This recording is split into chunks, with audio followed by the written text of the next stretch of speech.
This is an actress who is a director's best friend. Why? Because she knows no limits. Why does she know no limits? Because she knows no fear. Whether it's a dramatic scene, whether it's a funny scene, or whether it's an action scene, she's going for it. Just let me find my husband. Faster, Salt! It's remarkable watching her work because she really goes all the way, particularly in the action sequences. She's very into doing all the action herself. She has no fear that way. She really, really gives it 150% every single day.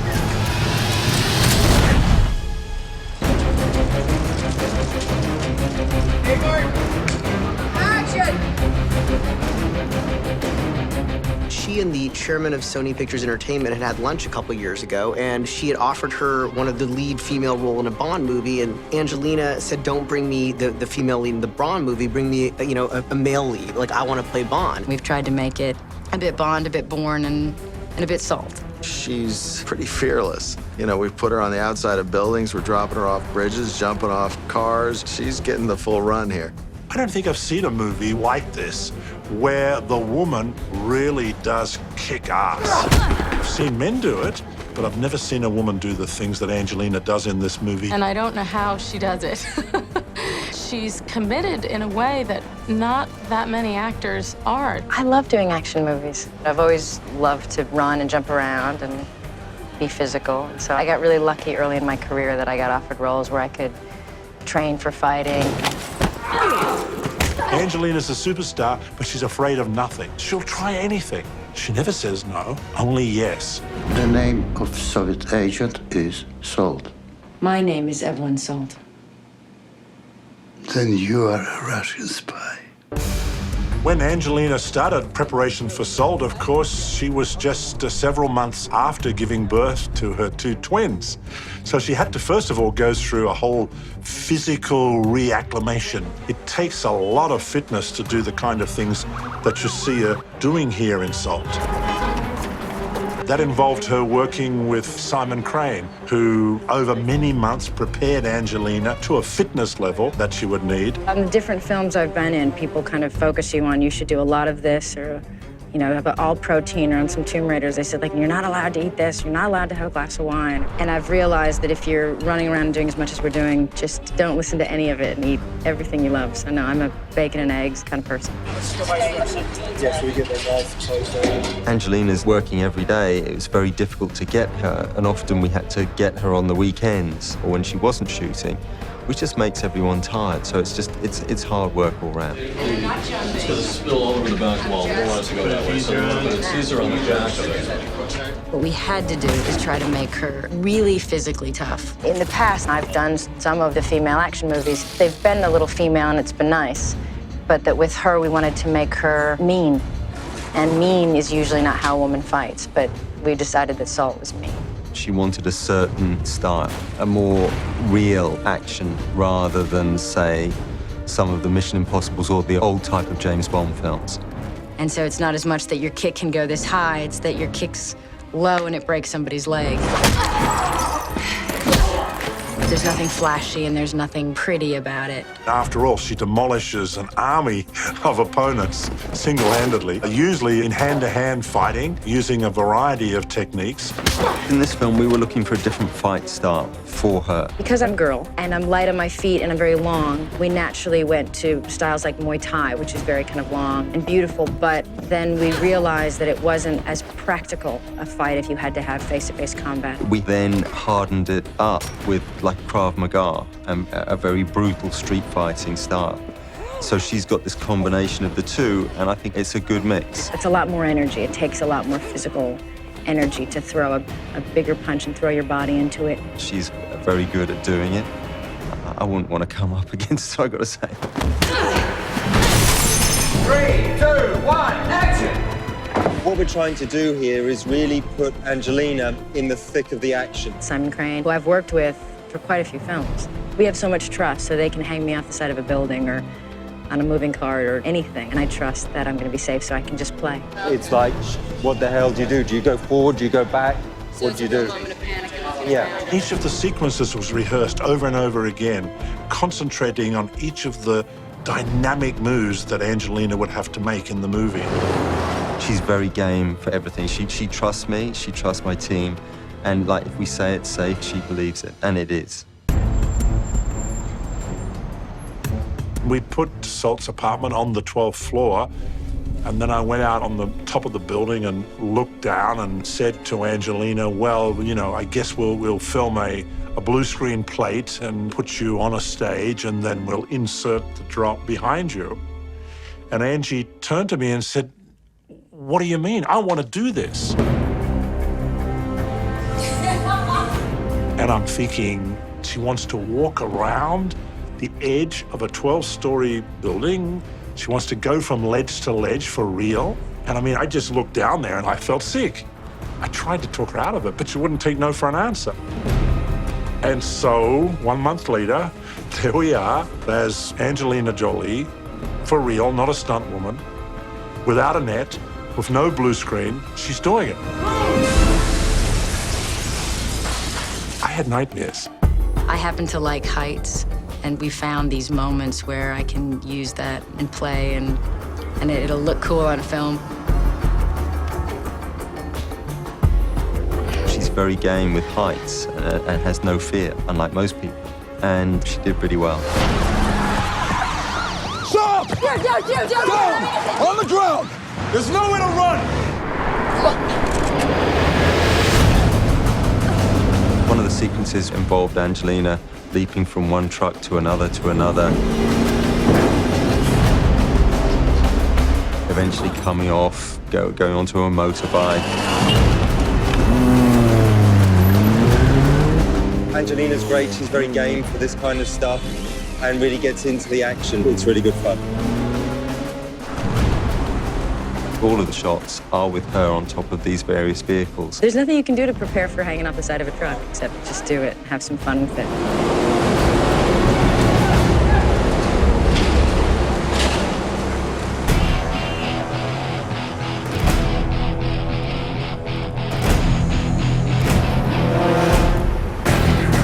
Angelina combines the skills of a great dramatic actress with an ability to perform action sequences as convincingly, as hard-hittingly, with as much power as any male movie star out there. And that's a rare combination. I think it's always great when the movie star is willing to put themselves out because it makes you stay in the moment even more as an audience member. It's great to work with somebody who really wants to push the boundaries. Chenkov is K-A-12. K.A., Cold War legend. Highly trained Russian sleeper agents inserted into American society to sabotage and assassinate. Supposedly, they'd wait years to strike, decades even. Supposedly. For 35 years, I was in the clandestine service, which recruits and runs agents, accepts volunteers, and engages in covert action when directed. So that was my career through much of the Cold War. Of course, we created our own image of James Bond, but a more, patriotic, loyal, not a womanizer, like we know in the James Bond, but loyal to his wife, dedicated to his country, his people, and his system. They pay you to break laws. Now, isn't that fun? They pay you to change the world. I'd sign up for that job. I was born in Russia, in Leningrad, now St. Petersburg. I graduated from school in Leningrad and applied for a position in the KGB. I volunteered. Well, in the old days, when they did recruiting, they had people all across the United States and universities that would keep their eyes open for good applicants, people who would be able to mix well into the overseas environment, to live a secret life, and really and be a spy. The agency had learned about me through my then fiance, who worked in an agency branch office, and so they asked me if I was interested in joining. I knew nothing about it, but I knew it was overseas, foreign affairs, and my father had been in the State Department, so it had a lot of appeal. I had been working in the Middle East as an archaeologist. I didn't want to spend the rest of my life in the dirt. So I went back to school and I thought, I have to get a job eventually, and I have to figure out what I want to do. And because I was interested in the Middle East, I started working on an advanced degree in Middle Eastern affairs and foreign affairs. And it was in that context that I was spotted. I came in 1958 as a Fulbright scholar. That was my first position. I was a senior lieutenant at that time in the KGB intelligence. Later, I came back again as a Radio Moscow correspondent at the United Nations for 4 years. And finally, as the press officer of the Soviet Embassy in Washington. So totally, I spent in the United States 11 years. You have your cover status, which may involve cover work, but you also are an operations officer, a case officer, and that's like a separate, it's like having two jobs. My husband had to lie for me, and he found that to be challenging, but he stepped up to the plate because he understood what the stakes are. So yeah, it's 24/7, and there's no time off for good behavior. I had to do my job as a, say, correspondent or a diplomat. Half a day. The other half would extend to midnight probably, or even later. That would be some intelligence operations, befriending people, building bridges of understanding, and, well, and beckoning, I mean, inviting guys to cross over to my side. When you work in places that are not like in Europe, getting caught has a whole new dimension to it because foreign jails are not very nice places, and the techniques that they use are very brutal. 내가 누군지 알아? 아니. 내가 누군지 알아? 내가 장난한 거야? Yeah, there were probably a couple of instances where I was apprehensive, let's put it that way. But it's not a continual state of fear in that sense. It's more one of being compromised so that your activities, who you are, and your contacts are compromised. There were no reasons to fear anything except that you, well, make a misstep and work with some false asset who is in fact a double agent, and he'll report on you to the FBI. At some point you may be in trouble, but I was lucky. Nothing of that sort happened. I was never captured, thank goodness, and I was actually never even caught and sent to jail, so I was what I would call a successful spy. That's been used on occasions. The more typical use of disguise might be by an officer meeting someone at night who simply doesn't want to, he wants to conceal who he looks like if someone sees him driving a car with someone else in it. Or maybe he's the passenger in the car. Or maybe he's meeting someone he doesn't want them to really remember his features. So he may use what we call light disguise. You know, just 2 or 3 simple things that make him look different or her look different. You can dye your hair, but that's not a quick change. In the Middle East, if you put on a black headscarf, you blend in with all the other women with black headscarves. Just wearing glasses will change the shape of your face. Or, you know, kinds of change that will draw something away from your faces that we will do. Adopt a limp. People pay attention to that. They don't pay attention to your face. Stoop, so you're not so tall. Creating a weapon out of nothing. I like the spirit of that, because intelligence officers are often thrown onto their own devices. They've got to think fast. They're sometimes in tricky situations. You have to be very innovative, very creative, and you have to be able to adapt to your situation. You're in a threat environment. What tools do you have at your disposal right then and there that you don't have to, you know, spend 25 minutes thinking about? And this certainly goes back to OSS during World War II. In other words, often they had to make do or create something that you couldn't buy anywhere to carry out their work. People sometimes get carried away with all the gadgetry, concealed cameras, concealed listening devices, concealed weapons. But in the end, it's what's up here that's going to bring success to whatever the officer's endeavor is. He's one of the world's top arachnologists. As such, enjoys pretty much unrestricted access to the borders of North Korea. So, brush up on your bugs and see if you can't get us inside. should be an easy mark. When I came into the CIA, there were very few female case officers, and there were maybe none. Actually, I don't think there were any female case officers that spoke Arabic. And so, I mean, I was quite adamant. Look, I speak Arabic. I want to go to the Middle East. And they're saying, no, well, women can't work in the Middle East. You know, you Arab men, what will you do? What will you say to them? I said, but give me the chance to go and do it, and I'll show you. One of your roles as an operations officer is literally to approach people and try and develop relationships with them. It's one thing for me to do that. I mean, there's sort of this air of professionalism, whatever it is I'm involved in. And it was always, I always had the sense, and I think many people did, that that very assertive, forward-looking role, if you will, would be more difficult for women simply because it might be misunderstood by the people they're approaching. And I think there's an element of truth about that. They sent me overseas, and I showed them that indeed women can be very effective. I had a fabulous career. Hi, nice to see you again. You talking to me? Yeah, I've seen you here before.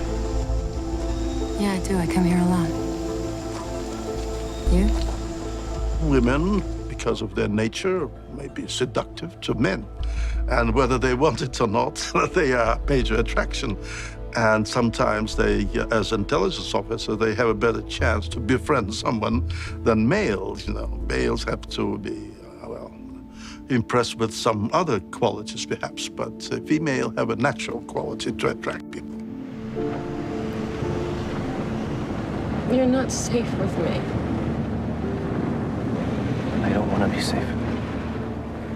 Most case officers were married. My wife was not involved in a serious way, but in some other instances, wives become assistants to their husbands. We found that the spouses often didn't draw as much attention as say, a male officer.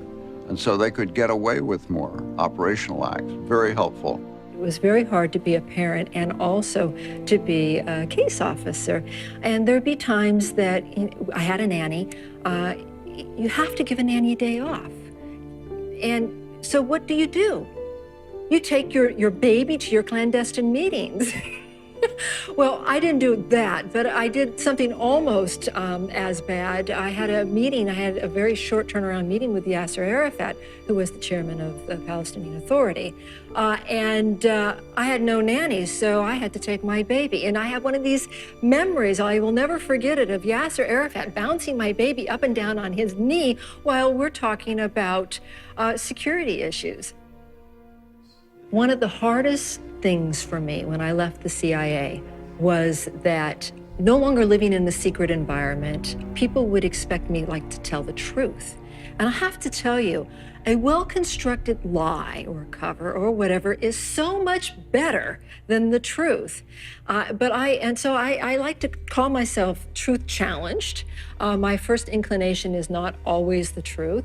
But as a parent, I'm working on that because setting role models that you really do, you can't just say, I'm sorry, McDonald's isn't open on Tuesdays, or things like that because it's convenient. But no, that's, I think, one of the more difficult things about leaving the clandestine world is all of a sudden, you have to play by the rules. Sit down. She's yours for 15 minutes during the flight. Then she's the FBI's. Americans sometimes are uneasy with this business of spying and an agency that does secret things and so forth. When something happens like 9/11, they can't get enough of knowing that people are doing intelligence work abroad and conducting spying and so forth. But after a few years of no 9/11s, nothing like that, they wonder why we have these people undercover and doing secret things. So the pendulum swings back and forth. Spies do a great job by providing correct information to their governments, by building up channels of communications between the hostile governments, and thus resolving the problems without a war. That's the intelligence is a great business. There's nothing like the feeling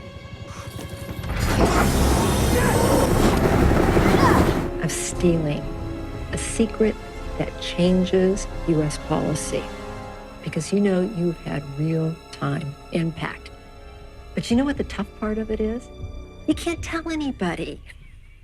This is a secret for life. So you just have to, it's your own little attaboy. And when you go home at the end of the day and your husband says, how was your day? And you say, oh, routine. Protocol is clear. We bring her in or we bring her down. Do you have any idea who this woman is?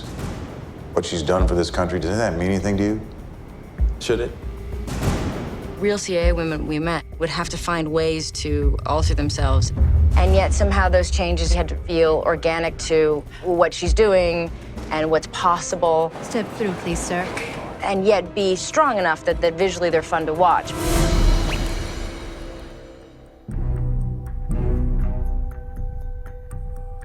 Evelyn goes through lots of different changes in the movie to try to survive. It sets up the film in a good way, I think, to start with that very conservative American girl. Are you doing this on company time?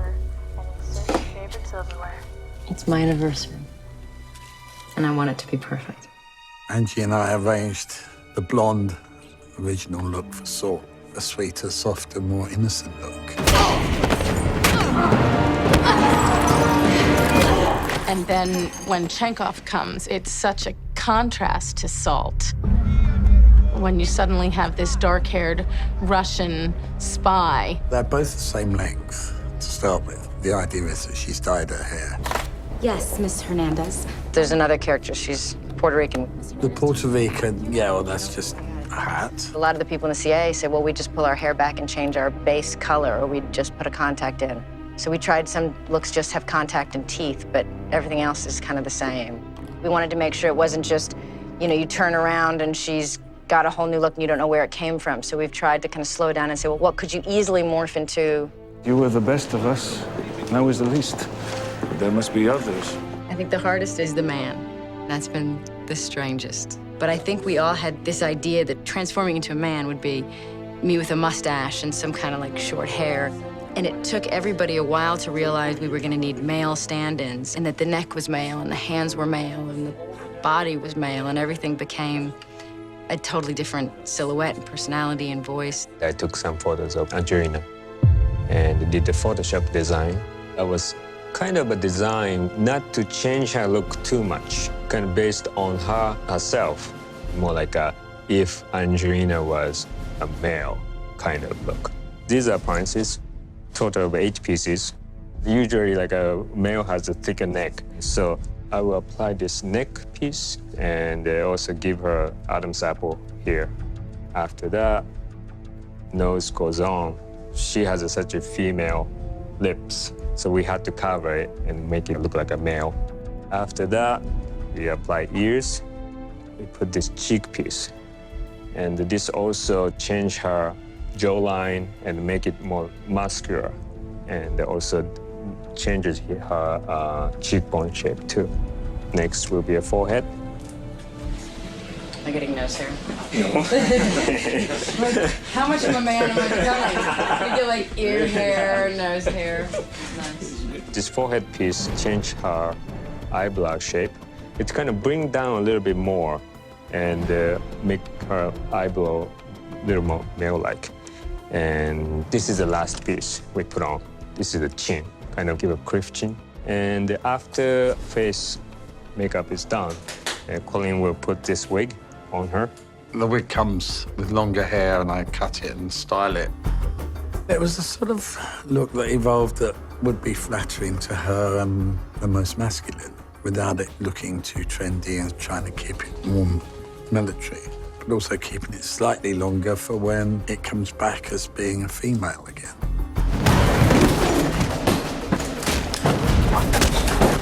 I.e. when she has the fights and things and it all gets looser, that it still looks a female. Okay. The last thing is this hand we have to put on her because her hand is really skinny and really female-ish. So this is actually like a hand cast of myself. This one goes over hand like this. Of course, this is too big for me, but change her hand and also change her skin tone too. So it will be like that. And the great thing is, you can move like a normal hand, and she can, grab and do whatever she wants to. It was weird. This is a woman that we all dream about for her femininity. And then to see her as a man. Should it be back so it doesn't seem like down there? Okay. I think there's something Freudian about, you know, what your woman is, what my man is, and what our imagination creates. My man was suddenly very cocky and very flirty on set. I was very confident as a man. The woman grew balls. I was enjoying it, but I think I creeped a lot of people out, which was fun.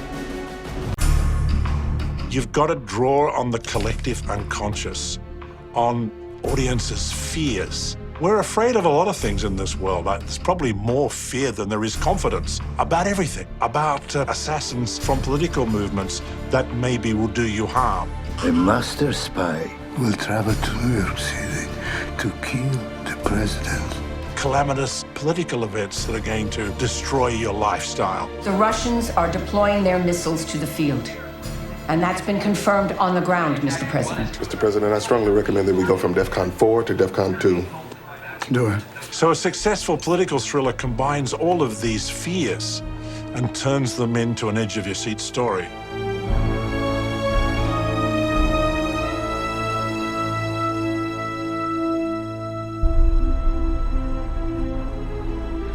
Philip and I worked together 10 years ago on a film. And it was an early film for me, and it was a big deal to get hired on it, and he was just so lovely and helped me through it. And action. He's a joy to work with.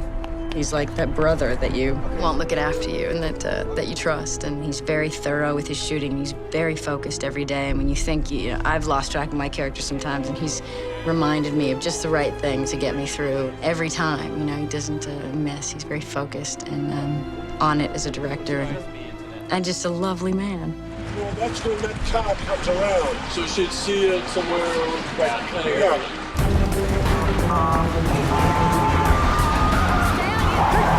Hold your fire! Salt! Go! Salt! In a wider sense, it's interesting to revisit some of the paranoias of the 80s and Russia, and the nature of intelligence, the nature of counterintelligence, the nature of moles, the nature of leaks, which obviously still are about. She's scared, don't you see I don't care. I don't care. There is a mole in Russia House, Dad. There is a mole in Russia House. I am sure. From a very early age, I was imbued with the mystery and enchanted by the stories of spying, because my father was a spy. Please step in the elevator. My father worked for Z-Force. Z-Force was the Australian equivalent of the OSS. The OSS was the forerunner of the CIA.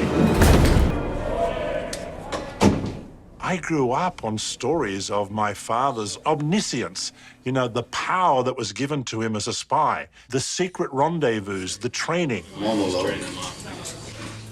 As a kid, in my small town in rural Australia, in the outback, I'd spend most of my time just following people, spying on people. Do a rehearsal. Camera up. I'd choose a person in the town that I didn't know, and then for the next hour, 2 hours, I'd shadow them. I'd follow them wherever they went, trying to watch them, see what they were doing. Sometimes it was quite embarrassing, but never be seen myself. Okay. I wanted to be a spy. And the way I got to do it, because I'm too scared to have really taken it on, was to make movies about spies. Hey, Mark. Hey, Mark. Set. And action. Well, every director has their own rhythm, you know, and Philip's rhythm is very specific into the actors, I think. You do me a favor? Yeah? You babysit Bert for me? Oh, yeah. There's total concentration on what they're doing and what is the inner dynamic of what is happening in each moment. What you doing? You doing homework? Yeah, math. Algebra. I hate math. You can feel what he wants the crescendo of the performance to be, and is always looking for that. So I think one of the things about this movie is performances are uniformly great. Back off! Somebody is setting me up! Don't make me put you down, Salt. Put the goddamn gun down. Give yourself up now. Come on, Ev. No! What he says. Face down, Salt. Sort this out, I promise. I gotta bring you in, Salt. It's over. Face down. Somebody's going to try to kill the Russian president. You know that. Do something about that. Come in and tell us That's what what you should be worried about. There's nowhere to run. Quit now. I didn't do anything.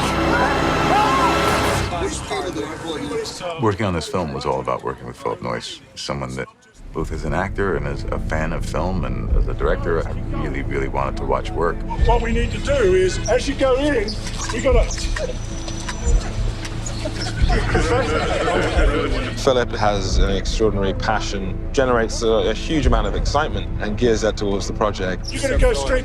Okay, come on, back. Being around him just really elevates the piece and everybody around him. You're gonna go straight at him.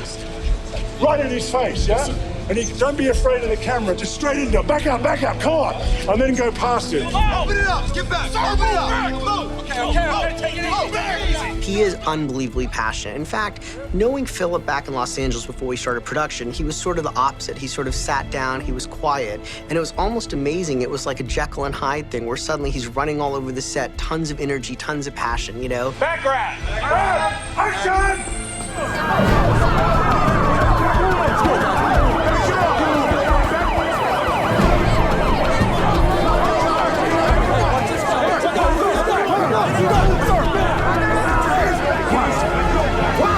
What makes Philip so great at this is his attention to detail. And I think a lot of that comes from his own research. He's very specific about everything you say and everything that you do. Minute little details about what a desk would look like for a child in 1980 in the middle of Russia. And you'll really understand why this is funny to have this cartoon character, because this is symbolic of this, because he's learned so much. And we were crawling with CIA officers and Secret Service officers during the shooting of this film, and it was a really great resource to say, would that happen? He's researched everything about Chiwetel's type of character, my type of character, so he helps all of us really fill in our characters. All the details of every scene were researched over and over again, so that when the audience watches this larger-than-life fiction, it's underpinned by very real details. And so you're watching people who are in extraordinary situations, but they seem to be doing things that appear to be very, very real. So you don't have to suspend disbelief.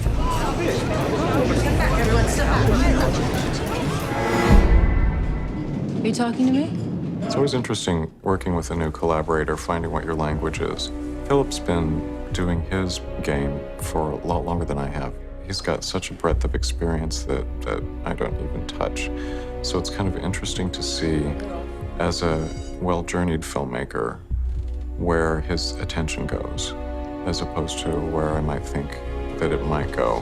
Philip's been very good and gracious with me. He's given me enough rope that I can either hang myself or, I think he appreciates that we're really trying to push the boat out and come up with new ideas and not be just content just to phone it in and do the same old thing. He really pushes people to go further and go outside of their comfort zone. He gets something out of you that you weren't sure you had. It's all for him about, living and breathing the movie he's making, which to me, that's what a filmmaker is, and he's made some great movies, and he brings all that experience to the table here with a passion that equals that, and that's rare. There's an attention to detail, there's an attention to the sense of reality, and there's attention to the humanity. It's not often you get all three of those elements happening in one of these kinds of movies. Sometimes the politics overrun the movie, or sometimes the action overruns the movie, and Philip really keeps a really good balance. So I think when you watch these movies, if it is the intelligent thriller, he's the intelligence behind the thriller. That again.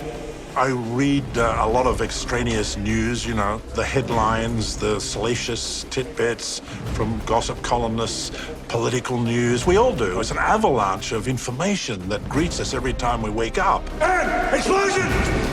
I hope, for audiences watching one of these political thrillers that I make, that it's like the news that grabs you being turned into edge-of-your-seat cinema. That's what I try and do. And action.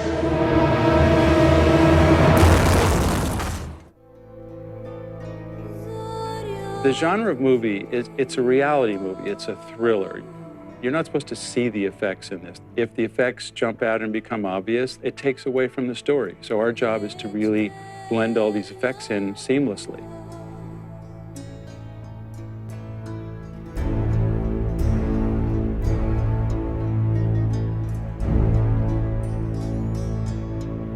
The stars of the movie drive up to the White House. You think that's really simple. But the White House doesn't let you drive up to the White House. We asked. Cars will drive through these gates, but they'll be driving into a big black parking lot. What would seem like a pretty simple shot has to be completely visual effects. We're gonna build the gates, put some grass behind them, digital trees. The White House will be completely digital. Other cars there, it's supposed to be a big meeting, digital everything. So the second huge challenge was the backside of the White House. This was shot in a park in Long Island, so we couldn't use green screens or blue screens. We had to rotoscope every single object and person in the scene. Then we had to add the digital White House and make it look photorealistic. We had to add trees, debris, dust, car lights, interactive lighting, you name it. There's about a zillion elements in these shots. And again, it's the White House that we've all seen thousands and thousands of times. Plus, we had to do shots like this that were through a window, so we had to maintain the dirt on the window and put everything in behind it. There's an enormous amount of 3D elements, which is another aspect of these shots that make them incredibly more difficult.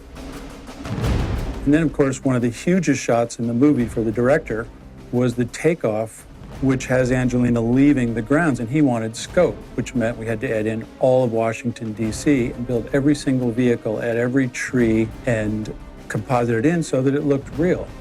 Basically, it was a little set in a park in Long Island that we had to turn into Washington, D.C.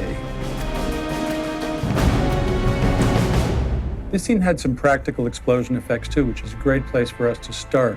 But we wanted to build it up and make it more interesting visually, add some debris. And we also needed to control the explosion so it didn't look like she would get killed at the same time. We also added the muzzle flashes from the gun, the bullet hits on the walls, the blood on the people when she goes around the room shooting everybody.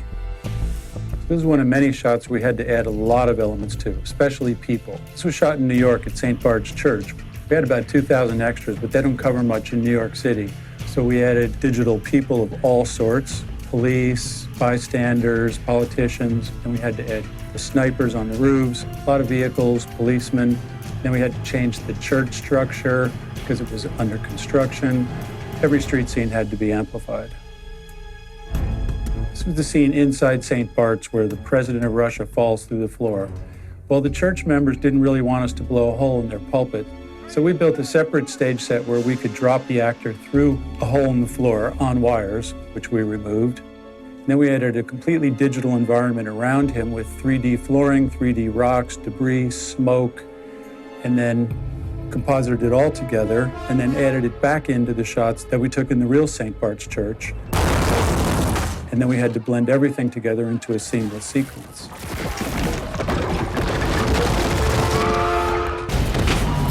Angelina escapes. Well, the tasers she fires into the guy we actually added. The truck going over on a big ramp was actually done for real. The only part we couldn't do was have Angelina in it when it went over. So our job was to add her to it and make it look real. We had to shoot her on a blue screen stage, so we had to build the interior of the car in two pieces. The part Angelina was in, and then the part that went over with the camera. Then we blended it all with smoke and debris, and we timed her movement to the background plate, composited it all together. And although these are short shots, they're among the most critical in the movie. Seen in the White House hallway, most of the bullet hits, the damage on the walls, the guy is getting shot, the hits on his body, and him exploding were all done by visual effects. All we had was a little light source on his chest for some interactive light. Everything else was added. The walls blowing apart, all the wires removed from the stunt people. We actually added paintings to the walls because they looked a little bare in the beginning. Then we added fire at the end as everything blows apart. The Frogger sequence. Well, we took out the wires, added some bullet hits, but we shot the scene in Albany. We had to add the Washington Monument in the Capitol so that you'd feel like you were in Washington, D.C. Angelina's helicopter escape. We couldn't take her out over the river and drop her out of the helicopter, so we shot this scene in the parking lot of the soundstage. And then we replaced everything behind the helicopter with practical elements. We shot Angelina against blue screen and then combined her into some real shots we did of the river and added a splash. Here's another scene we did in two parts, miles away from each other. The actual train backgrounds we shot in the rat-infested subways of New York City. For the second part, we had a blue screen set with a golf cart for the leap off the train and married the two together. It has to be said that Angelina has real guts. I was there when she shot that, She was hanging 10 stories up from a real building in New York City on a single wire. Our job was to get rid of that wire, which normally isn't that hard, but in this case, the wire went in front of her hair, in front of her coat, in front of the backpack. So we had to reconstruct these large 3D elements and then put them back into the shot to make it look perfect, because it's our star. Angelina has to get down to the presidential bunker. She climbs down the elevator shaft. Did you know that's actually a digital elevator shaft? So we shot Angelina in a practical set, and then we took all those shots of her and we extracted her out of them. And we built an entirely digital 3D elevator shaft with an elevator car. And then we put her back into all these new shots that we made digitally. We were able to move the camera in ways that you could never do on a practical set. And we were able to give her a sense of motion that you don't get from someone just hanging on a wire. We were able to add some bounce and shake when we took out the wire, and then add twists and turns to the camera. The thing here was we had to hand rotoscope her out of the existing photography and then design new camera moves that would work with that and build it into the sequence where she's going down a much bigger elevator shaft than was constructed for her stunts. We had to light it in 3D, build every single piece of dirt and debris, paint the interior so it looked like cement with smudges on it. This is a sequence we're really proud of because it's a completely digital CG environment. You think everyone is who they say they are? It's the many faces of Evelyn Salt. There's Evelyn, who works for the CIA. Chenkov, who is Russian. Vicek, who is a dude. Maybe Salt is who she says she is. Maybe it's your department. Mine is catching her so we can find out. It's a political thriller. It's sort of a paranoid thriller. She had the drop on me. Why didn't she shoot? The so-called Cold War is still on. She was telling the truth. All hell's about to break loose. The excitement and the scope and the size of a great adventure thriller spy movie.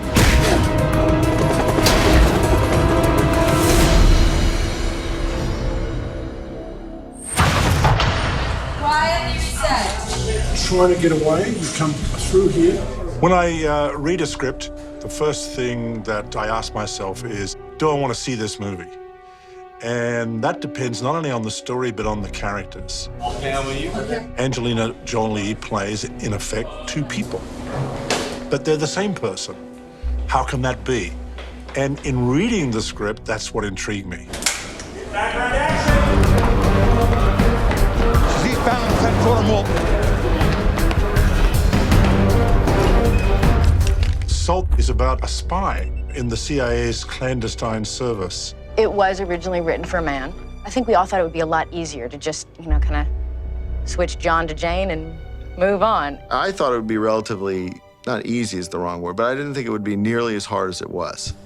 Well, wet down and shoot, eh? The original version, the kind of climax was the man was able to say, I love you to his wife and child. And that was the climax. And so we had to realize that, well, a woman in that position would never have children. And for a woman to say, I love you is not a climax because women are like that. So now we don't have any of that. Action. Hi, nice to see you again. You talking to me? Yeah, I've seen you here before. Part of what's interesting about the film is it takes a personal perspective on the kind of person that we don't often think of as having personal relationships. You don't think of a CIA operative as someone who has a husband or a family. Good morning. Happy anniversary. Pre-Valerie Plame, we didn't really think about the implications of that. And I think that's a lot of what the film's about.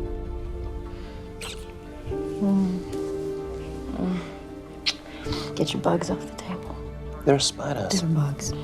Although he's a arachnologist and has kind of a freaky profession, my character Mike had the normal scenes with her, where she is in love. He's I think, the only normal guy in the story. My part is like a different story, and it's not Salt, not the tough woman in my scenes. What's so interesting is that when you change gender, the dynamic of every scene we began to question. Every step of the way, even the torture scene. When a woman is suddenly in her bra and panties and she's bloody, it causes a different reaction from people, and the type of torture has to be changed, and the way it's shot has to be changed, and the way the husband reacts. You okay? Yeah. It's a man seeing his wife beaten up. It's not the wife seeing the husband come out with a few scratches. So everything started to shift drastically. So it wasn't just simply what would a woman do, but it was what would the characters do given that it's a woman. Sir, we got a walk-in. A defector 10 minutes ago. He's Russian. How's his English? Passable. Come on, Salt. No one can sort out a nut job from the real thing faster than you. A master spy will travel to New York City to kill the president. We, the audience, spend quite a lot of time in this tiny little room. You can't see anyone else, just the two people talking to each other. Я пришел сюда рассказать тебе одну историю. Мне не нравится история. Но я все равно ее слушаю, и, пожалуйста, in English, please. Others are listening. That requires careful placement of camera, careful lighting, but it requires two great performers, Angelina Jolie and from Poland, well known in European cinema, Daniel Olbrychski, a great Polish actor who plays Orlov, the Russian defector. Chenkov is KA-12. This guy's selling smoke. Wrap it up, Ev. Thank you very much. You can tell the rest of your little story to one of my colleagues. Salt. Yes.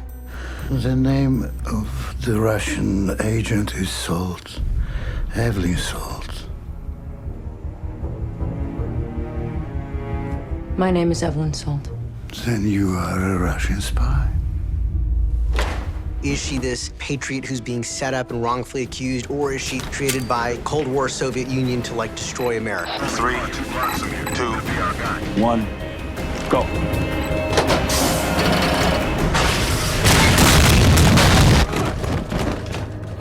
Jesus Christ. Where is she? This film's unusual because the good guy and the bad guy are the same person. There.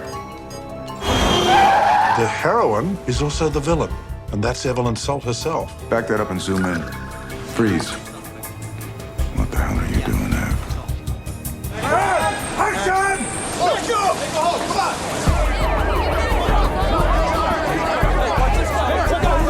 Do you have any idea how much blood is on your hands? You're gonna rot in the hall of Salt? Angelina combines the skills of a great dramatic actress with an ability to perform action sequences as convincingly, as hard-hittingly, with as much power as any male movie star out there. And action! She and the chairman of Sony Pictures Entertainment had lunch a couple years ago. She had offered her the lead female role in a Bond movie, and Angelina said, don't bring me the female lead in the Bond movie. I want to play Bond. Sound speed. And so when we were trying to figure out who do we go to, it all came up. Why don't we go to Angelina?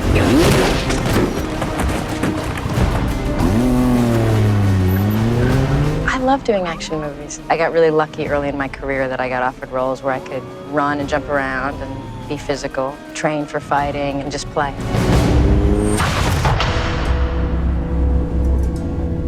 A double agent is an operative that's trained to infiltrate a country and pretend to be a local. Strangely enough, this story is not so far from the truth. Russia, in the dying days of the Soviet era, trained a group of children to infiltrate American society on all sorts of levels, waiting until the day that they will be awakened. There are spies out there waiting to do harm.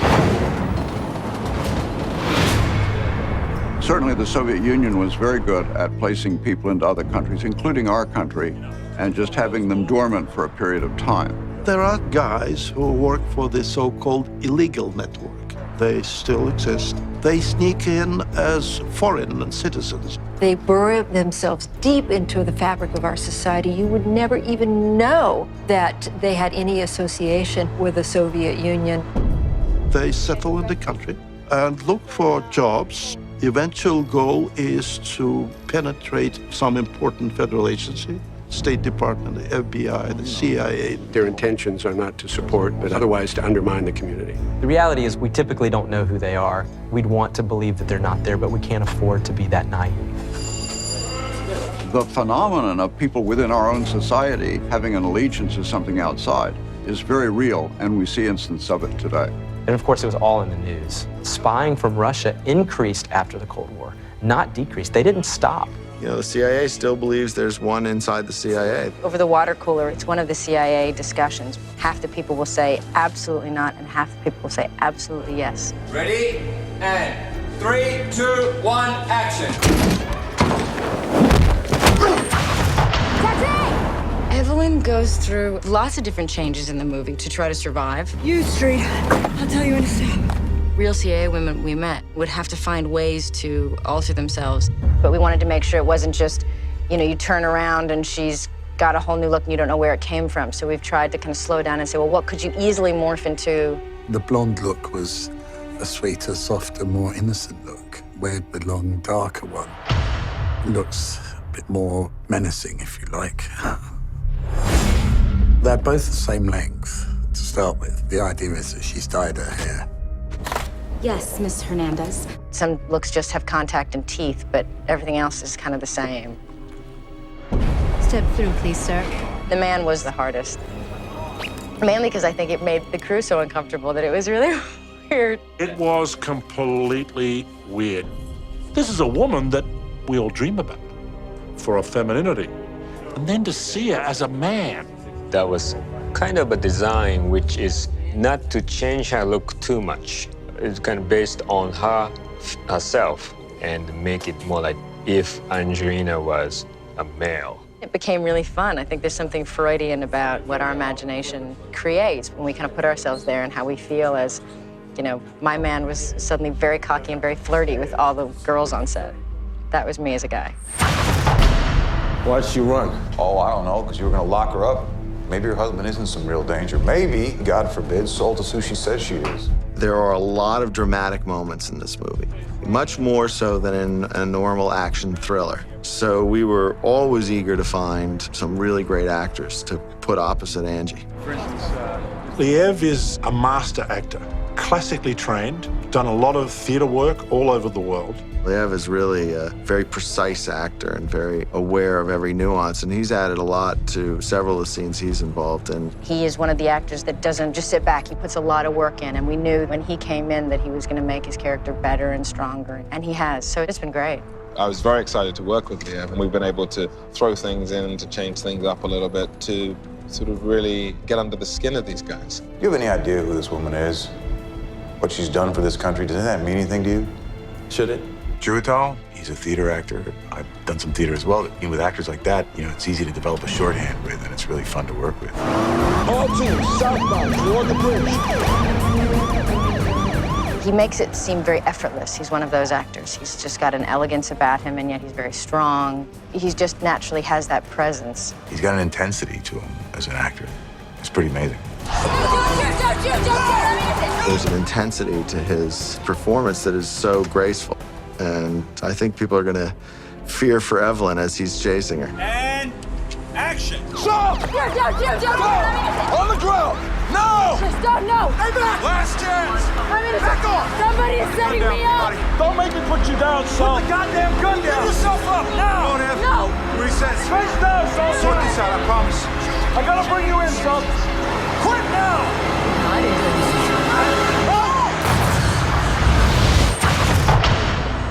You've got the President of the United States, the President of Russia, and about 6 other world leaders in that church. Anywhere here, there could be an assassin. Anywhere.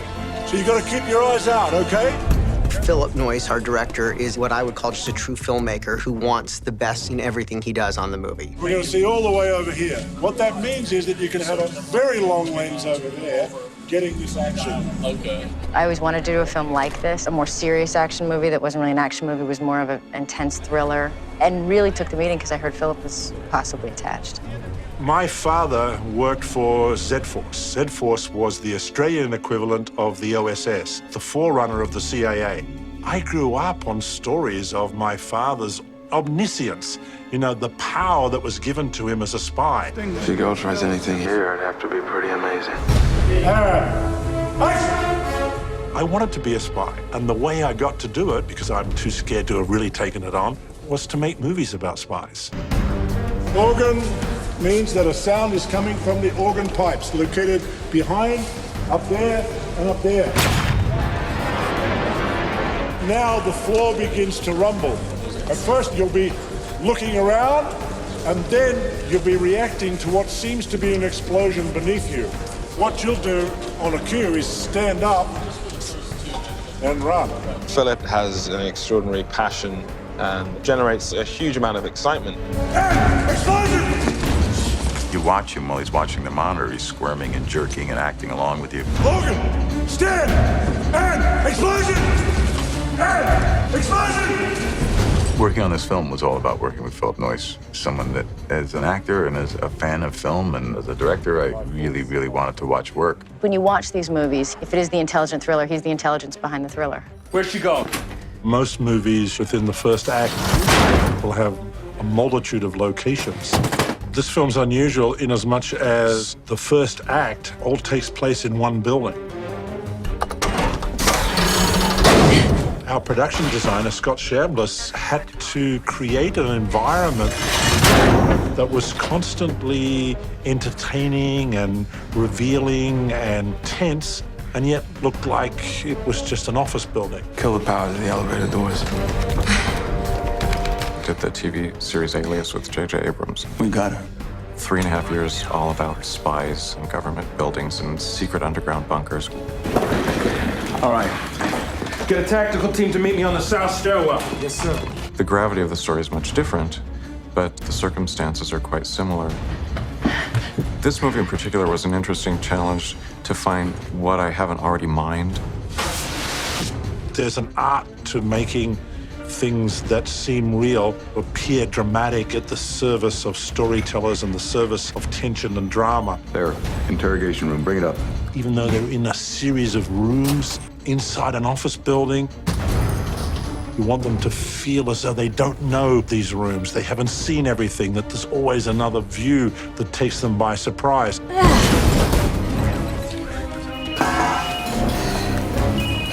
What the hell are you doing, Ev? There's a TAC team coming at you in 30 seconds. Have you found my husband? There's always another texture to the room or to the lighting, to the angles that surprises them, that thrills them. And that's what we had to do with these early sequences. Everyone should be out on the boat. Here we go. Rehearsing. One of the great things about being a film director is that you get to go places that other people never go to. Here we go. Action.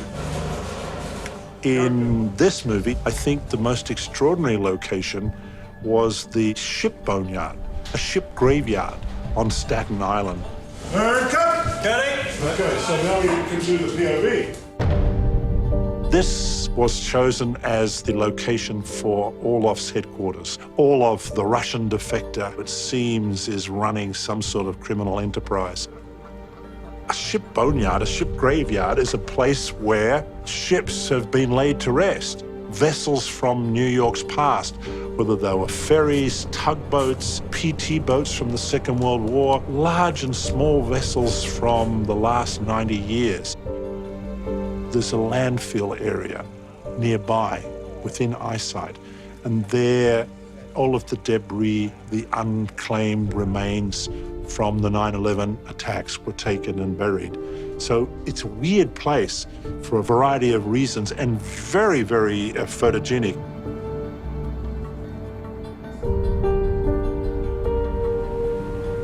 It's always fun to imagine what kind of space somebody is going to be murdered in.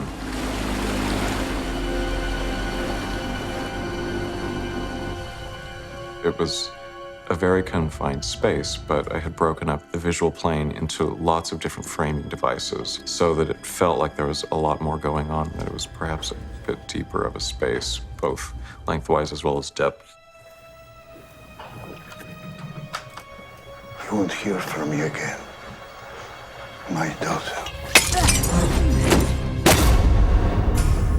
In this kind of movie, there are great contrasts to be found, like the sterility of government offices contrasting with the real vibrant cultural richness of places like the Russian settings that we have. Wait. One day, I will see you again. This flashback sequences that we have in that Russian monastery, most of those interiors take place in one location that we found. That's a Ukrainian Russian Orthodox church. And we just adapted the spaces to suit our needs. But I take tremendous pleasure in finding locations that are suitable for the storytelling. And that's been one of the great things about this project. The variety has been kind of wonderful. Explosion! The attempted assassination of the Russian president would probably be my favorite scene. It's made up of so many different elements. What's going on, guys? Talk to me. Everyone's missing each other, but we know eventually, somehow, they're going to come together. St. Bart's Church, that's the biggest, most interesting sequence that we have to do. They didn't really want us to blow up the church or even have any pyro or special effects or dust or anything, because it's a very beautiful historical place. So we had to create a massive explosion in a pristine environment. The hardest part, of course, is when the floor collapses and the guy falls down. We could shoot some of it practical, which we did. That's all in the camera because it's in a little enclosed room below. But the big shots are up above where there's about 1,200 people in the room. We built a piece of stage that matches exactly the mosaic pattern of the tiles where he's standing. 3, 2, 1!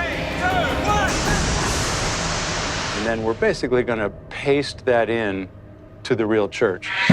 We're going to do real smoke and dust, but you have to blend it into the environment and match lighting and take out wires and all sorts of stuff.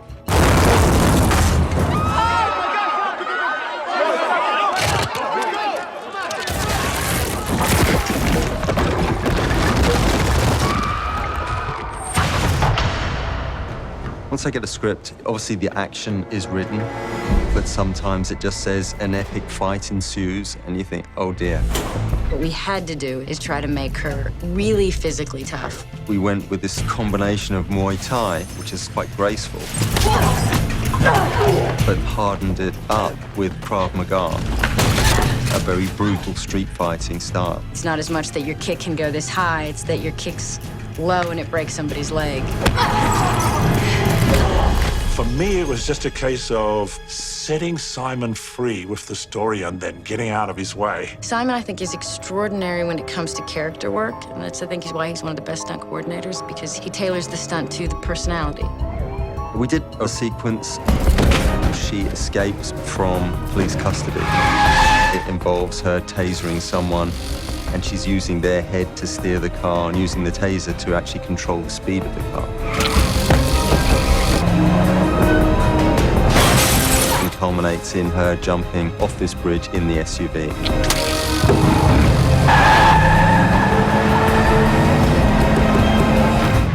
Focus-wise, just as it hits, we can rack focus back to there, whatever you want. I think it's all about the car. At the end of the day, I just want to feel that it's in a busy place. That's the feel, just very real. The challenge for me is always putting your lead artist in a situation where it looks as though they're in harm's way. 3, 2, 1, action!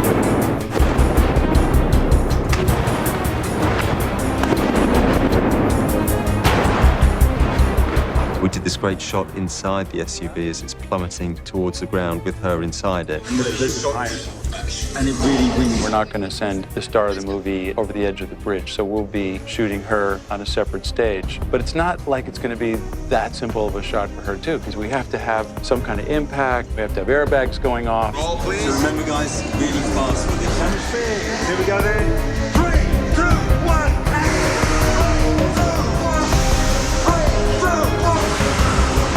So we have to composite a lot of elements together to get her into that action.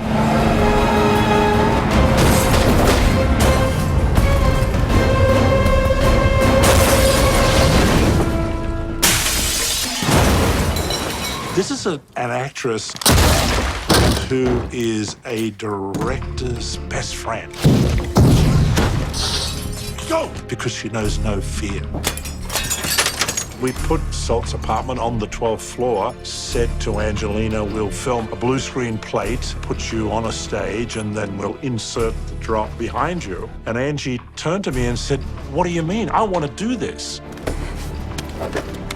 I just looked down there and I really hate heights. I felt sick. I tried to talk her out of it, but she wouldn't take no for an answer.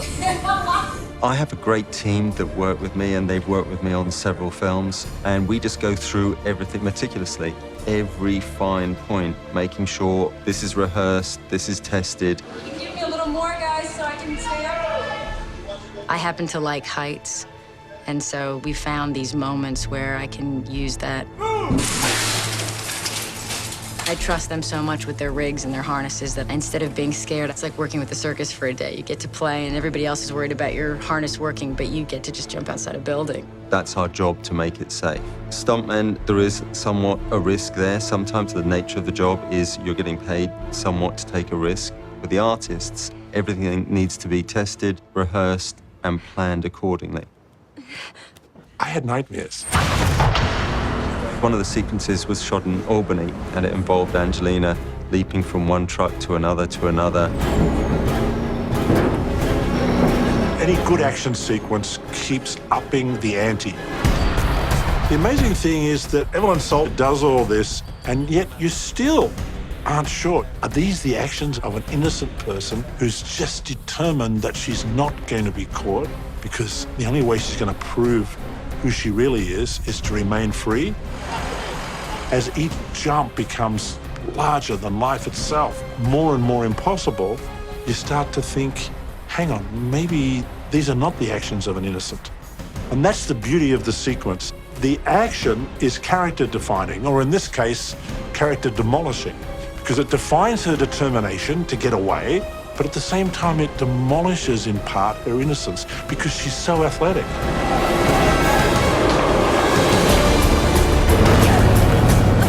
I was thinking of doing some extra shots over Peabody, like she's there, so I'm tying them in together, you know what I mean? It's not digital doubles, which it could have been. I mean, we explored a lot of possibilities, and basically it was just designed to be a real hard-charging action sequence that the star does a lot of her own stunts.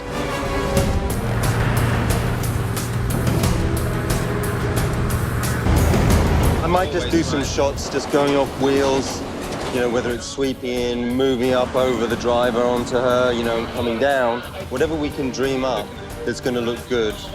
I'm just trying to get scale. Our job in that is to remove safety apparatus, blend a lot of things together, add Washington in the background because it was shot in Albany.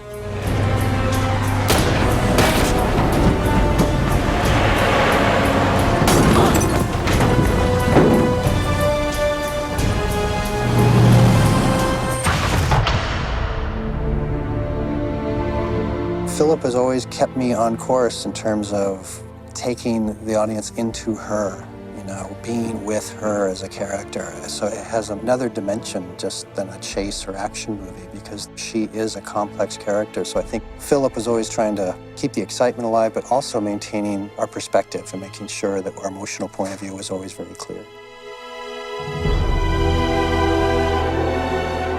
I just try and portray her honestly, you know, how she is at the moment.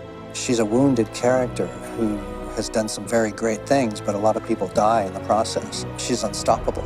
There's all these different elements. There's a tragic quality to her. I think the thing that makes her work is maintaining credibility by not being overly sympathetic or overly sentimental and just being very honest about it. I think this is Herb Spencer, one of John Williams' orchestrators, who said, you orchestrate action films with a shovel. And that's really the way you compose them, too. Here we go. 1, 2.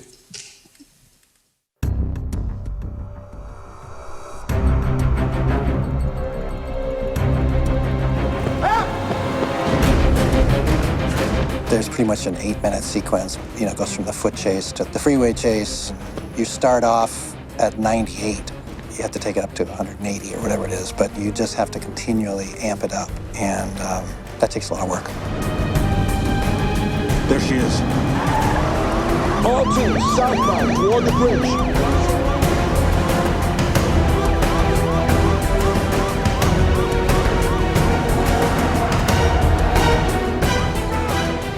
Today we have 107 musicians, and that's a really big orchestra in my book. They're the orchestra I prefer to use above all others, which is the people I've been working with here in Los Angeles for 25 years. And we're here at Sony, and it's just kind of the best of all possibilities.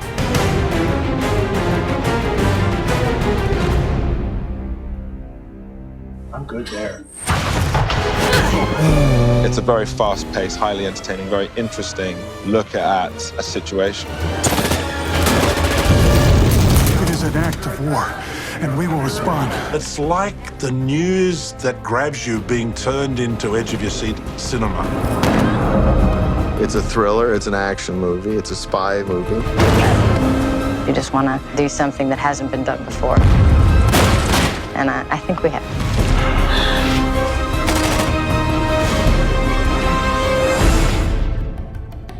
Welcome to The Treatment. I'm Elvis Mitchell. You can also hear the show at kcrw.com. Going back to his days as a documentary filmmaker through films like Newsfront to A Clear and Present Danger and Patriot Games to the films he made in this last decade, which include Rabbit-Proof Fence and Quiet American, Philip Noyce has an eye, I think, for taking stories that feel like they could come out of today's headlines and turning them into movies. His newest film, Salt, starring Angelina Jolie, feels especially like that.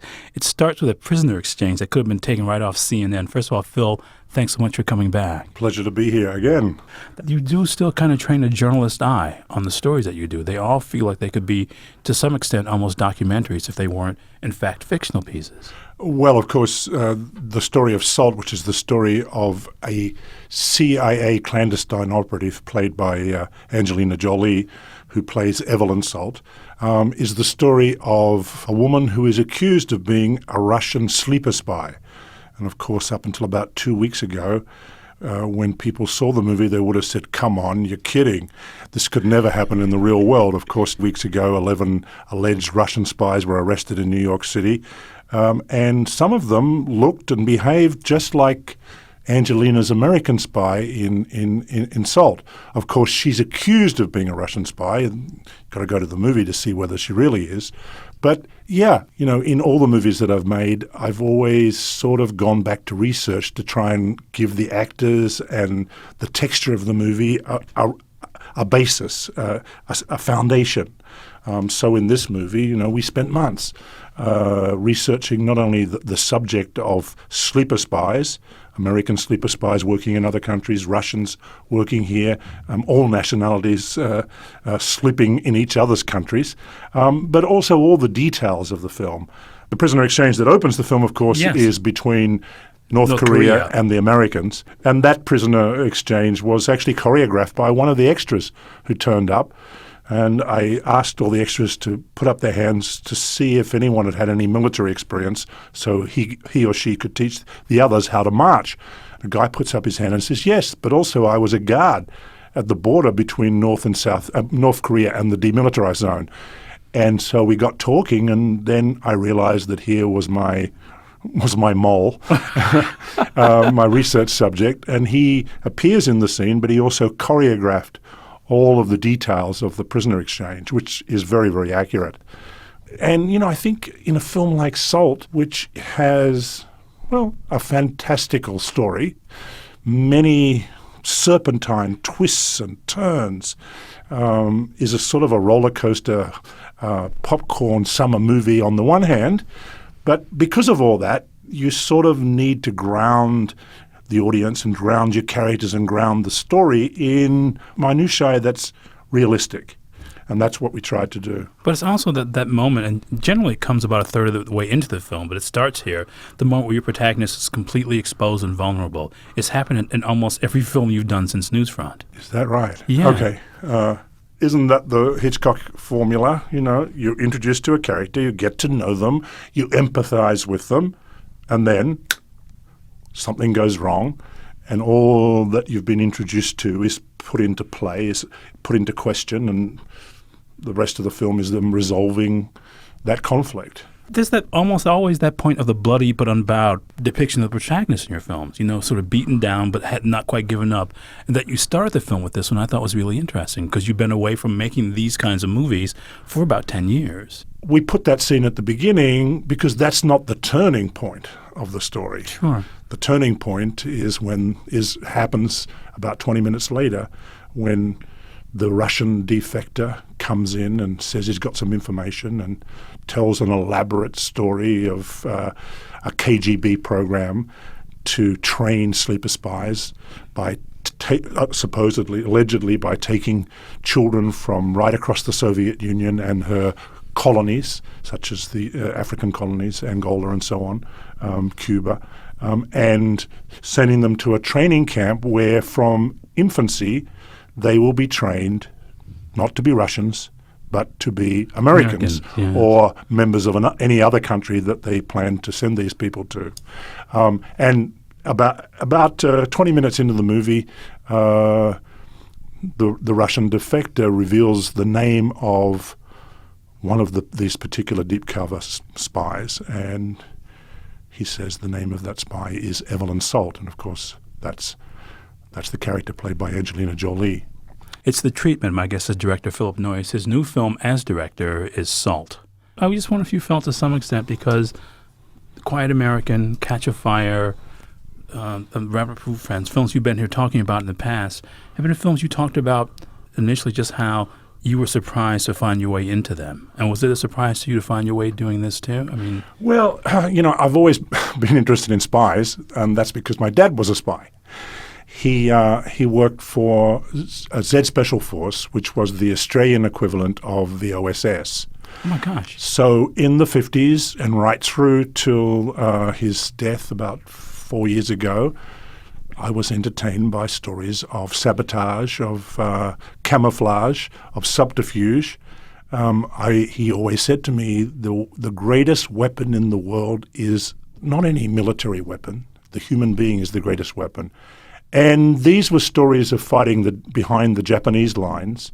And, we won that war. It was a righteous war. So my spy stories were very romantic. When I was a kid growing up in Griffith, a small town in the Australian outback, I used to amuse myself after school by following people in the streets. I'd pick on someone that I didn't know and just tail them, watching, waiting until they revealed their secrets. And there were many secrets in that little town to be revealed. So I've always been interested in spies. And by chance, I was asked to do Patriot Games, and that started it. I suddenly found myself in a world that I felt that I was born to be in, except I didn't have to be captured or interrogated or put myself in any danger. I had Harrison Ford to do that. Later on, Brendan Fraser, of course, in The Quiet American.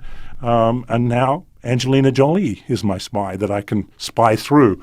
But does that sense of romance, of that sense of righteousness that your dad had in talking about Japan and World War II, does that lead to that sort of the fact that your heroes are often indomitable? I mean, they can't be defeated because there's that sense of romance that you're talking about that you bring to these stories? Well, it's a sense of rightness, yeah. But although we can't talk too much about Angelina Jolie's character because the whole question that the movie asks is, who is Salt?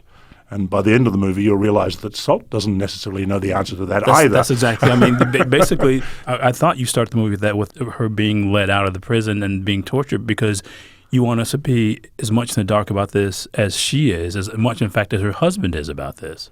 Well, the spy is the ultimate actor, except for a deep cover mole, a sleeper spy, or a sleeper spy, you're not an actor, because the actor is able to go home and take off their mask.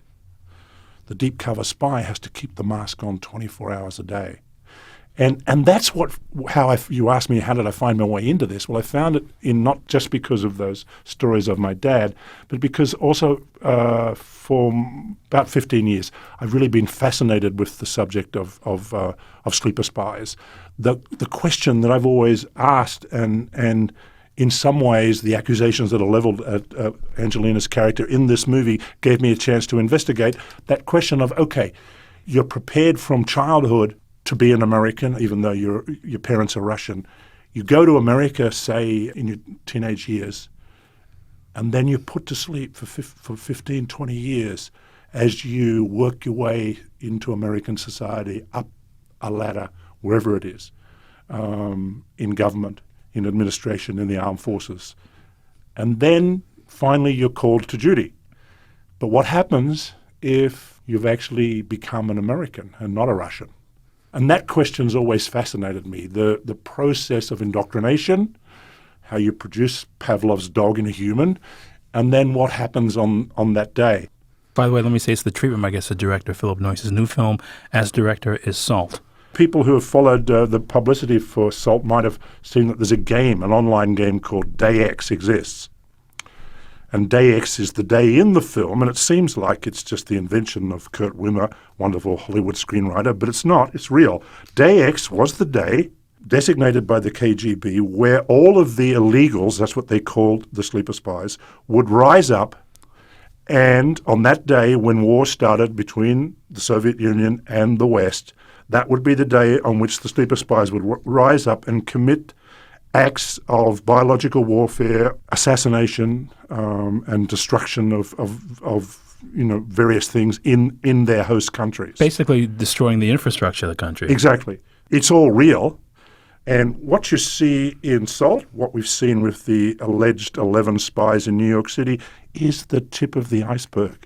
If there's 11 spies in New York City, do you really think there's only 11? There's 1,100. And basically, and are they housewives? No. Of course they're not housewives. They're not sent to go and sit in the suburbs. They're sent here, and we send them there, and the Chinese send them to Korea, and the Pakistanis send them to India, and vice versa, in order to work their way up into positions of power. Because if you have, for example, the leader of a country is actually from the enemy country, it's the ultimate weapon. It is that.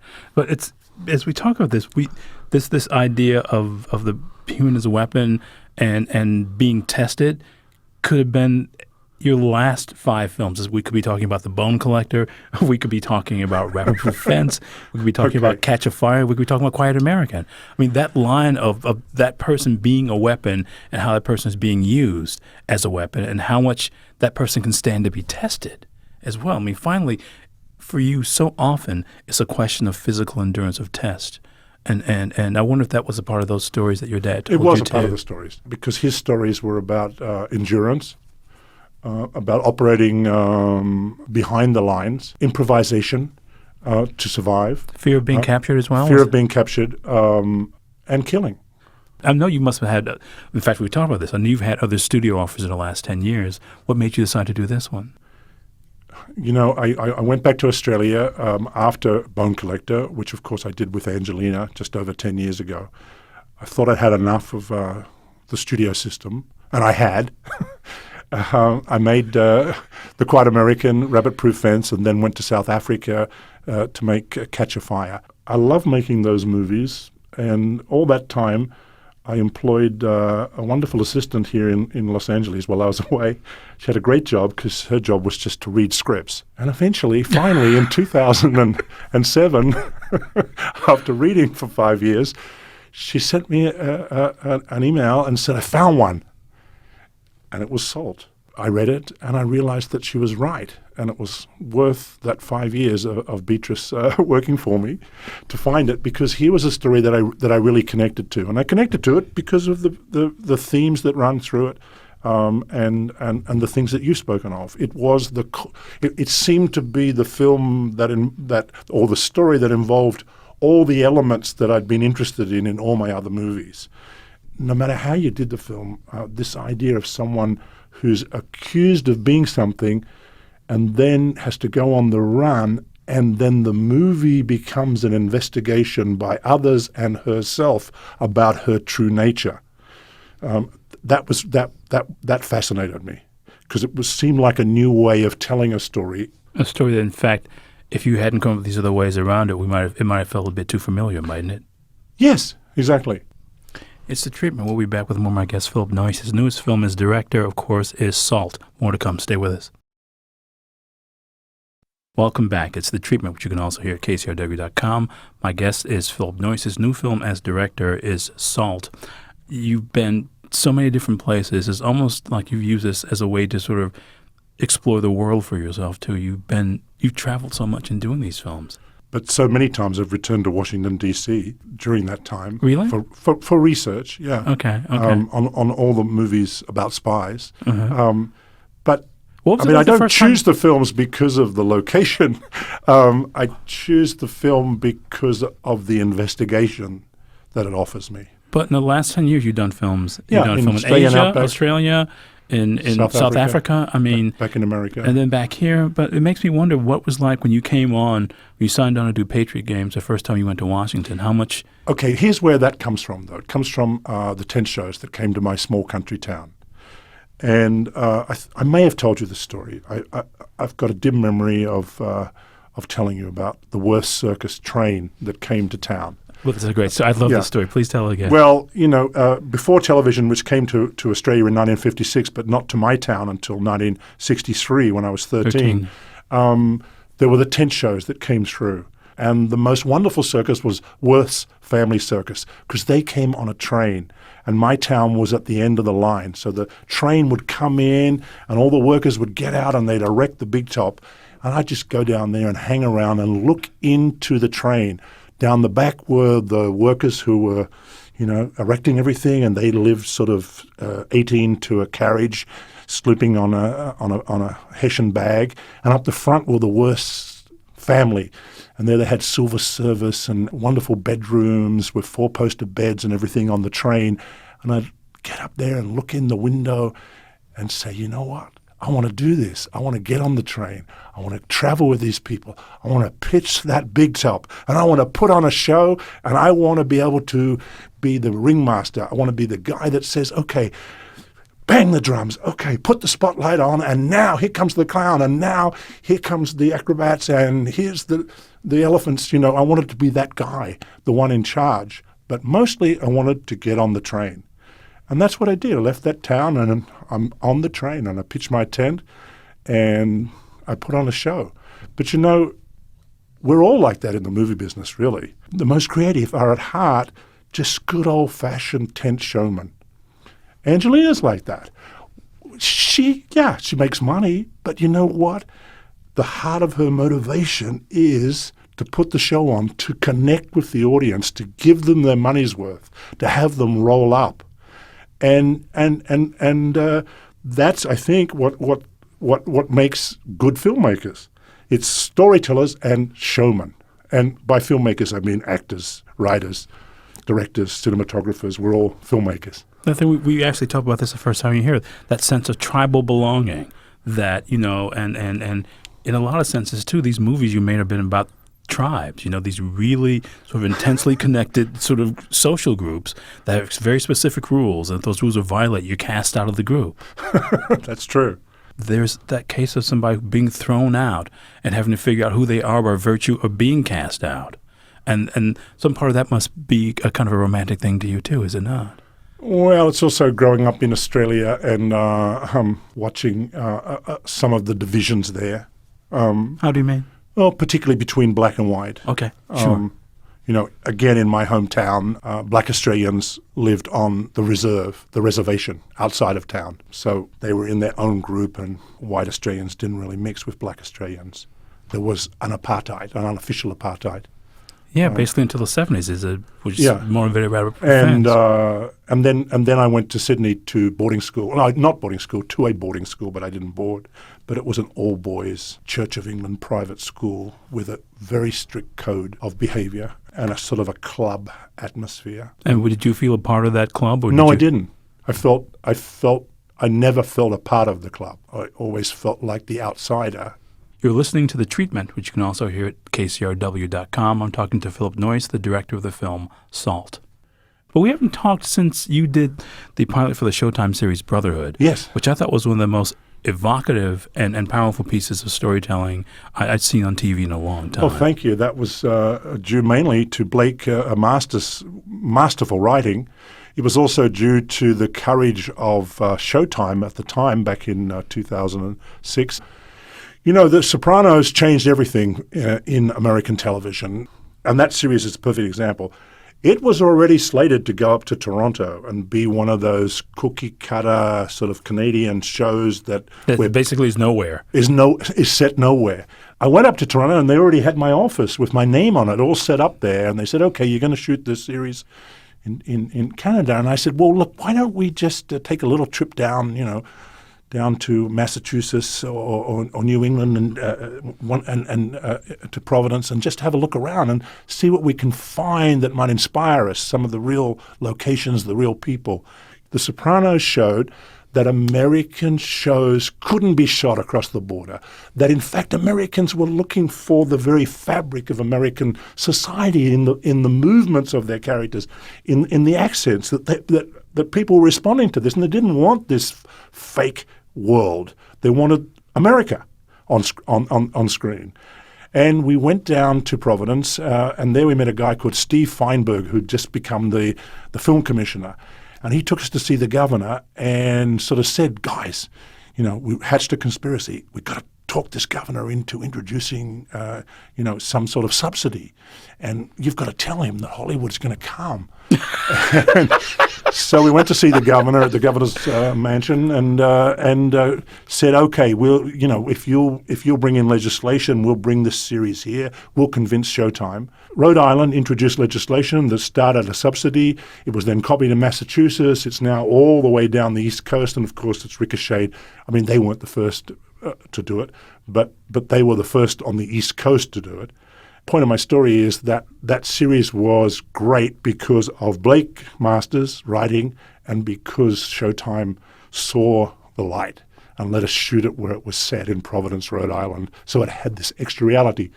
I know you're going to say but, and the but is, of course, that we've cast an Englishman and an Australian as the two leads.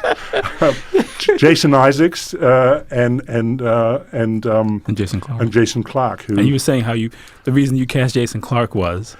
Well, you told me we weren't going to reveal any of those things you said. You said we're off the record. Okay, I can tell the story. Jason Clarke, who now has his own series on Fox coming out, he had lived in my basement in Hollywood for about 7 months.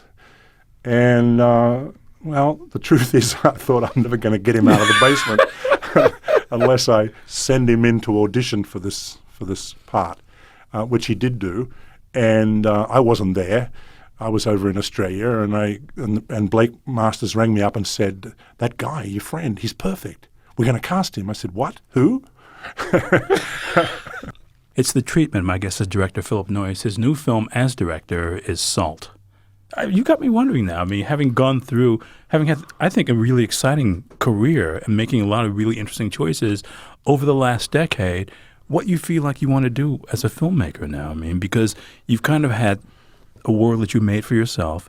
You chose to come back to the studio system and bring a lot of things that you wanted to put in a studio film, a lot of things that are really you. I mean, in a lot of ways, there's more of you in this movie than any studio movie you've ever done. No, that's true. And I want to. Well, I've been trying to make dirt music. It's from the novel by Tim Winton, who's Australia's foremost contemporary novelist. And what's the book about? You were telling me about it before we started. The book is about a former country and western singer and songwriter who will be played by Russell Crowe, who loses his extended family in an horrific motorcar accident. It has a similar opening to Dead Calm, where Nicole Kidman lost her child. And like Nicole Kidman's character in that movie, even worse in a way, he's cauterized with loss. He's completely paralyzed. He's a musician who has lost his voice and his will. He can't play music anymore, and he lives a solitary life on the West Australian coast, alone, almost paralyzed. And he meets a woman who is his resurrection. So it's a love story and a musical. And I hope that we will shoot it next year in Western Australia. Russell has been preparing for it for a number of years. He's written a number and recorded a number of songs that will be featured in the movie. In fact, he's going on tour later this year with his band, and people around America will be able to hear a lot of the songs well in advance of the movie coming out. What kind of impact did the book have in Australia when it was published there? Was it successful? It was a bestseller for about 2 or 3 years. Yeah, it came out in 2000, and I've been trying to master the adaptation ever since. It's very interior, it's poetic, it's symbolic. So it's just been a difficult translation. Originally, the central character was going to be played by Heath Ledger, and now it's Russell, and Russell's a lot older, of course, than Heath, and so that's meant another round of rewriting to accommodate an older man in the lead role. I just wondered, too, because you've done a movie, Bone Collector, about physical paralysis. How do you master the idea of doing a movie about emotional and psychological paralysis? Yeah, well, the Australian outback is the ideal setting. I mean, there ain't nothing there. So it's very easy to close down. But in nothing, you find everything, of course, and that's what happens in the movie.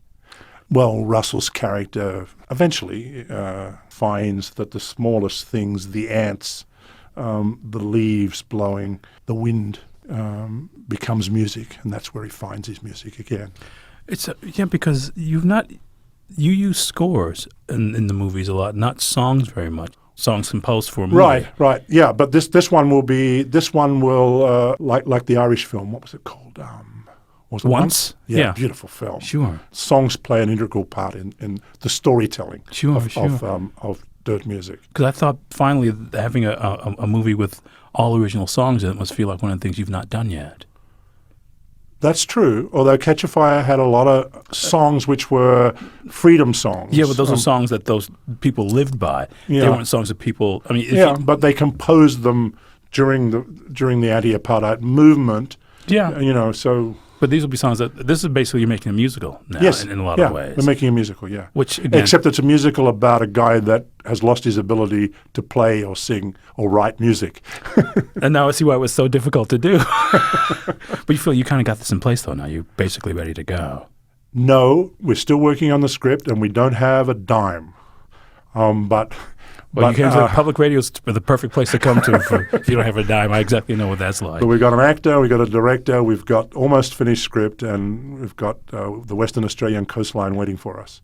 Well, Phil, it's always weird to have you. We're out of time. Thanks so much for doing this. Thank you. And I want to say something I was saying to you off the air, that when your first appearance, you came here, you talked about how seriously you took the interview, and it's basically informed the way I've done this show over the last 10 years. So I want to thank you personally for what you've contributed to me.